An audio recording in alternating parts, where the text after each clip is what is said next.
Righteous Philaret the Merciful of Amnia in Asia Minor. Commemorated on December 1st, righteous Philaret the Merciful, son of George and Anna, was raised in piety and the fear of God. He lived during the 8th century in the village of Amnia in the Paphlagonian district of Asia Minor. His wife, Theoa, was from a rich and illustrious family, and they had 3 children, a son John and daughters Hypatia and Evanthea. Philaret was a rich and illustrious dignitary, but he did not hoard his wealth.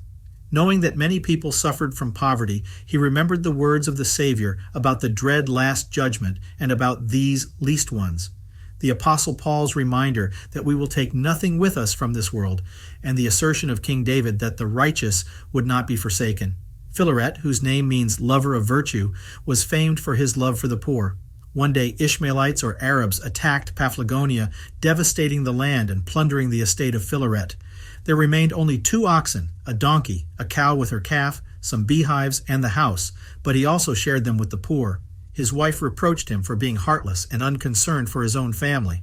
Mildly, yet firmly, he endured the reproaches of his wife and the jeers of his children.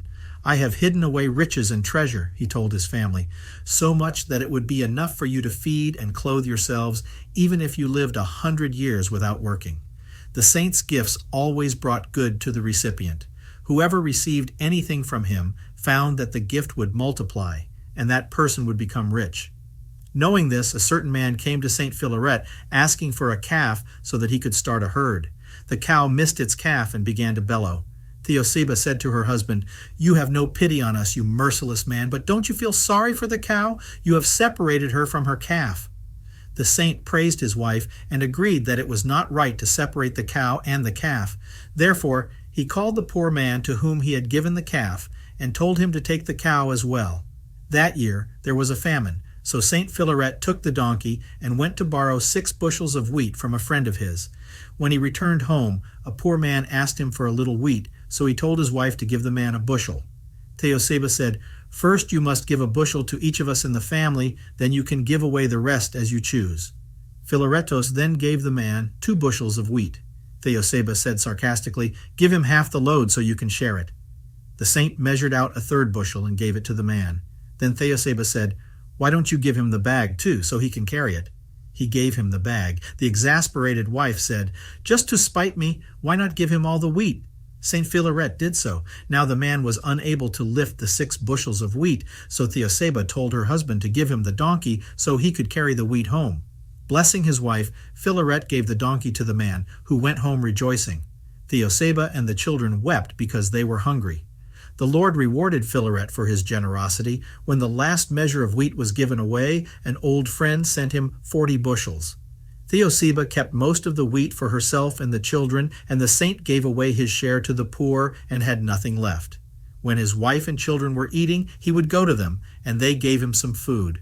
Theoa grumbled, saying, "How long are you going to keep that treasure of yours hidden? Take it out so we can buy food with it." During this time, the Byzantine Empress Irene, 797-802, was seeking a bride for her son, the future Emperor Constantine Porphyrogenitos, 780-797. Therefore, emissaries were sent throughout all the empire to find a suitable girl, and the envoys came to Amnia. When Philaret and Theoa learned that these most illustrious guests were to visit their house, Philaret was very happy, but Theoa was sad, for they did not have enough food. But Philaret told his wife to light the fire and to decorate their home. Their neighbors, knowing that imperial envoys were expected, brought everything required for a rich feast. The envoys were impressed by the saint's daughters and granddaughters. Seeing their beauty, their deportment, their clothing, and their admirable qualities, the envoys agreed that Philaret's granddaughter, Maria, was exactly what they were looking for. This Maria exceeded all her rivals in quality and modesty, and indeed became Constantine's wife, and the emperor rewarded Philaret. Thus, fame and riches returned to Philaret. But just as before, this holy lover of the poor generously distributed alms and provided a feast for the poor. He and his family served them at the meal. Everyone was astonished at his humility and said, "This is a man of God, a true disciple of Christ." He ordered a servant to take 3 bags and fill one with gold, one with silver, and one with copper coins. When a beggar approached, Philaret ordered his servant to bring forth one of the bags, whichever God's providence would ordain. Then he would reach into the bag and give to each person as much as God willed. Saint Philaret refused to wear fine clothes, nor would he accept any imperial rank. He said it was enough for him to be called the grandfather of the Empress. The saint reached 90 years of age and knew his end was approaching.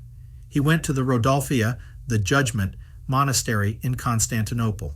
He gave some gold to the abbess and asked her to allow him to be buried there, saying that he would depart this life in 10 days. He returned home and became ill. On the 10th day he summoned his family. He exhorted them to imitate his love for the poor if they desired salvation. Then he fell asleep in the Lord. He died in the year 792 and was buried in the Rodolphia Judgment Monastery in Constantinople.